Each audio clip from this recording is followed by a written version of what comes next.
तू देख, जिंदगी भर तू और तेरी माँ जेल में ही सड़ेंगे। तू देख गगन गबरू, तू देख। ये वीडियो में आज मेरी फ्रेंड, मेरी क्लोजेस्ट फ्रेंड, मेरी फैमिली, मेरी सिस्टर दिव्या के लिए बना रही हूँ, दिव्या भटनागर के लिए। मेरी गोलू मोलू सी क्यूटी सी, she left us, she left मी।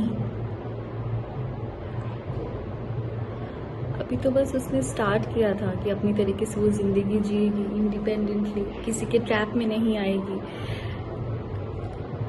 खुद को संभालेगी, खुद को स्ट्रॉन्ग करेगी। And see, and I personally feel कि भगवान शायद खुद उसकी सफरिंग देख नहीं पाए, अंकल उसकी सफरिंग्स देख नहीं पाए।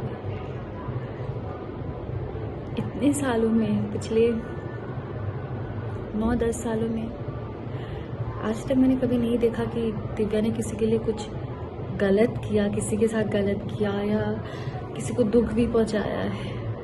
बस लोगों ने सिर्फ उसको ही दुख पहुंचाया है, उसी का ही इस्तेमाल किया है, स्पेशली रिलेशनशिप्स।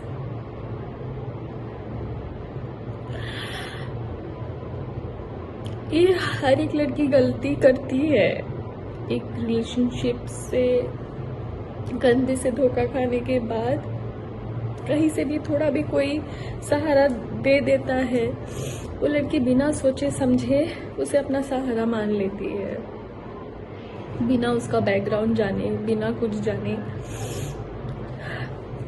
और दिव्या तो मासूम थी, एकदम भोली थी। उस पागल को तो मैं समझाती थी, मतलब अगर मैं उसे समझाती होंगी तो आप समझ सकते हो कि वो किस तरीके की थी।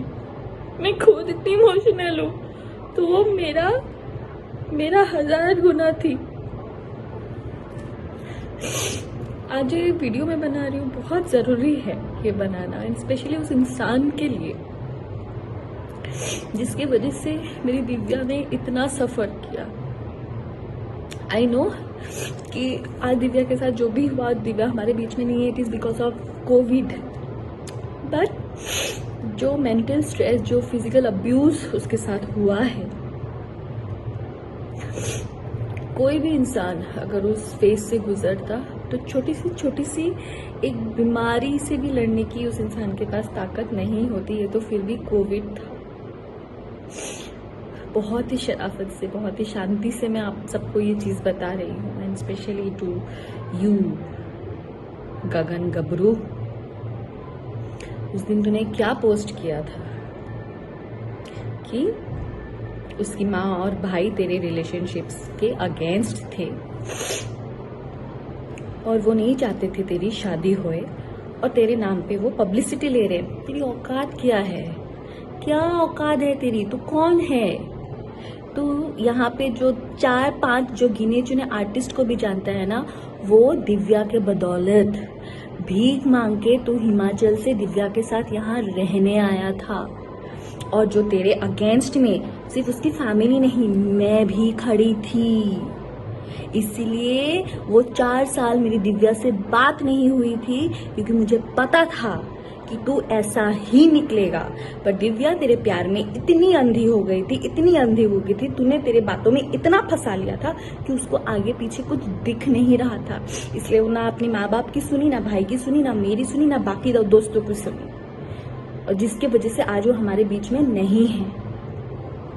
समझा? तू पब्लिसिटी देगा, तुझे मैं पब्लिसिटी दे रही हूँ, अब तू ले पब्लिसिटी मेरे से। तुझे मैंने कहा था ना, तेरा काला चिट्टा खोल के रख दूंगी मैं। और अब देख, ये शुरुआत है। तुझे मैंने ऊपर से नीचे तक एक्सपोज नहीं किया ना, तो फिर तू बता मुझे।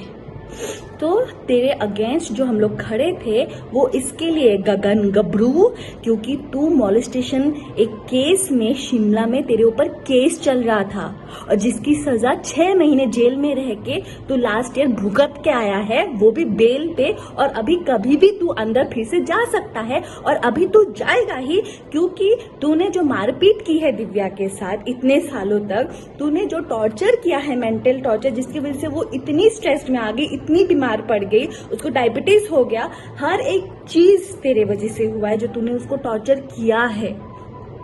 तुझे क्या लगा कि दिव्या चली गई तो तू अभी अय्याशी करेगा तेरी गर्लफ्रेंड्स के साथ? तो सुनो, सो कॉल गर्लफ्रेंड्स जो दिल्ली में और कहाँ कहाँ तुम लोग बैठे हो ना, भलाई तो इसी में ही है कि तुम लोग भी इसके ऊपर एनसी करके सेव हो जाओ, क्योंकि कहीं ये ना हो आज दिव्या है और कल दिव्या की जगह पे तुम लोग हो जाओ। सो अपने आप को बचा लो और इसके ऊपर एक एनसी करके डाल दो, क्योंकि ये ऐसा ही है और पता नहीं अगर इसको अगर हमने अभी नहीं रोका और आगे जाके किस किस लड़कियों की जिंदगी ये बर्बाद करेगा। So and this is to all the industry people, जितने भी आर्टिस्ट है, जितने भी इस आदमी के साथ जुड़े हुए हैं, प्लीज इसका बैकग्राउंड चेक कीजिए। हिमाचल शिमला पुलिस स्टेशन में जहां से भी ये है वहां का पुलिस स्टेशन, वहां के जेल का पता कीजिए इसका अच्छे से। इनफैक्ट इसका ओशीवारा पुलिस स्टेशन में भी दिव्या ने एनसी करवा के रखा है। करवा चौथ के दिन ये आया था और उस दिन भी मारपीट करके गया है उसके साथ। और एक तो शादी के बाद से ही वो दिव्या को रोज मार रहा है, उसकी ज्वेलरी भी चुरा के ले गया है। हर एक चीज इस आदमी ने जो दिव्या के साथ किया है विद प्रूफ मैं आप सबके सामने एक एक करके मैं एक्सपोज करूंगी। बट उससे पहले तू सुन ले गगन गबरू, तेरी जिंदगी अब जेल में ही सड़ेगी, ये तू आज समझ ले।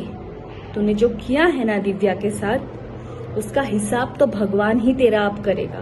दिव्या तो अब बहुत अच्छी जगह पे है, वो भगवान की ही बच्ची थी और भगवान के पास ही है, और अंकल को भी नहीं देखा गया उसकी सफरिंग्स, इसलिए वो आज हमें छोड़ के चली गई है।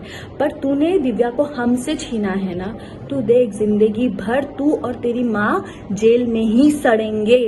तू देख गगन गबरू, तू देख। लीगल काउंसलिंग करेगा तू? क्या लीगल काउंसलिंग लिख के रखा है तो अपने प्रोफाइल पे? लीगल काउंसलिंग या जेल में जाके करेगा, या जेल में करके सीख के आया है जाके 6 महीने रह के? तू देख, अभी तेरी पब्लिसिटी मैं करवाती हूँ, तू देख।